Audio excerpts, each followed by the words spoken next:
Assalamualaikum warahmatullahi wabarakatuh. Apa khabar kawan-kawan sana seluruhnya? Semoga sehat. Kembali semua amai di Celoteh Buku. Jadi Celoteh Buku kita pada hari kita melanjutkan video sebelumnya, iaitu tentang buku Merantau Perspektif Sejarah yang dikarang oleh Sui Kato. Jadi di video kini kita akan bahas yang merantaunya. Lanjutan video sebelumnya yang belum nonton video sebelumnya, silakan nonton dulu video sebelumnya. Jadi menurut Mak Kato, merantau berasal dari dua kata, yaitu kata me sebagai imbuhannya dan rantau sebagai kata dasar. Jadi rantau yang artinya menurut beliau adalah sepanjang pesisir pantai dan sepanjang sungai. Jadi daerah mungkin secara daerah kesabian kama orang merantau Jadi orang Minangkabau dalam buku beliau Mak Kato dikicaukan bahwa ada seorang peneliti Belanda mengicaukan bahwa orang Minangkabau senangnya pergi merantau, senangnya pergi jalan-jalan mencari hal yang baru. Itu dibuktikan di 1971 kalau buku merantau itu dikicaukan bahwa 30% orang Minangkabau itu pergi merantau. Jadi cukup banyak orang yang pergi merantau daripada tinggal di rumahnya atau di kampungnya. Jadi itu sebuah heran kan, bahwa kok banyak orang Minangkabau merantau. Dan menurut kata bahwa ada 3 pola merantau yang terjadi di Minangkabau.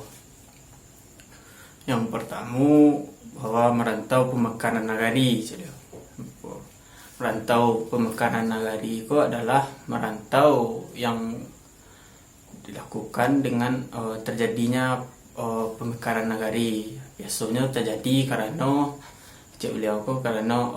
lahan yang lah sampi untuk baik itu untuk beladang, bersawah, telah mulai sampi. Jadi merantau lah orang dibuatnya perkampungan baru.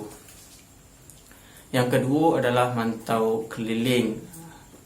Merantau keliling beliau biasanya di kerajaan, baik itu lelaki yang masih bujangan atau punya bini atau punya istri,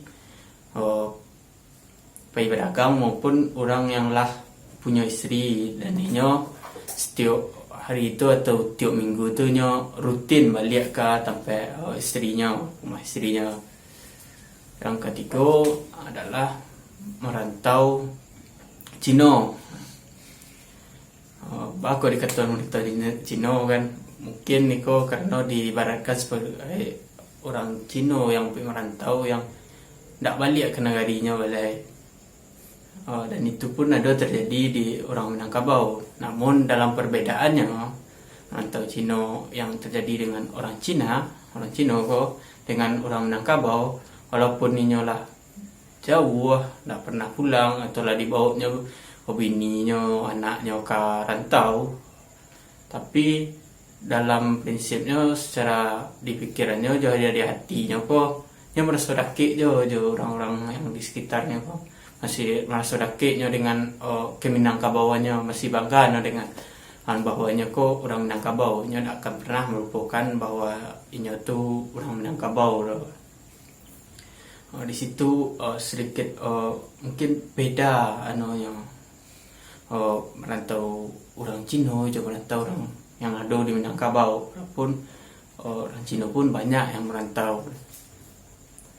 Jadi sebenarnya kan orang Minang rajin merantau kan, itu pertanyaan awak tadi. Jadi kalau kita lihat dari pola yang disebutkan Mak Kato bahwa yang pertama itu masalah yang pertama ekonomi bentuknya. Itu bisa kita lihat bahwa orang itu keliling untuk berdagang, untuk mencari piti, untuk mencari kekayaan, untuk ubah dari yang kekurangan menjadi berada, itulah kan. Jadi yang kedua itu mungkin selain perekonomian, orang Minang bentuknya selain itu karena untuk mencari hal baru, tentu bisa kita sangkakan dengan mencari ilmu di sana kan, baik itu ilmu agama maupun ilmu duniawi. Jadi yang membuat sebenarnya kan awak baik orang yang merantau atau orang yang di kampung pada zaman kini, karena temanya petang tu adalah merantau perspektif sejarah atau bahasa Inggrisnya evolving atau perubahan.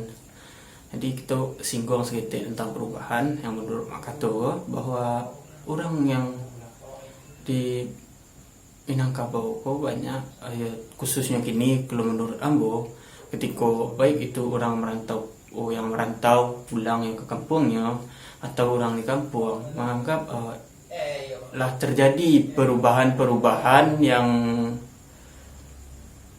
terjadi di Minangkabau, tapi hal itu dibantah oleh Mak Kato bentuknya, karena menurut beliau yang dikatakan itu kini perubahan itu belum tentu perubahan itu, karena bisa jadi perubahan coach beliau itu hanya penyesuaian hal-hal yang harus disesuaikan untuk zaman kini. Jadi itulah yang tidak bisa itu yang awak anggap itulah asyang bagi awak dulu merdeka kini jadi tidak merdeka lah, tidak bisa gitu kecaan perubahan doh beliau. Jadi sekianlah video kali ko.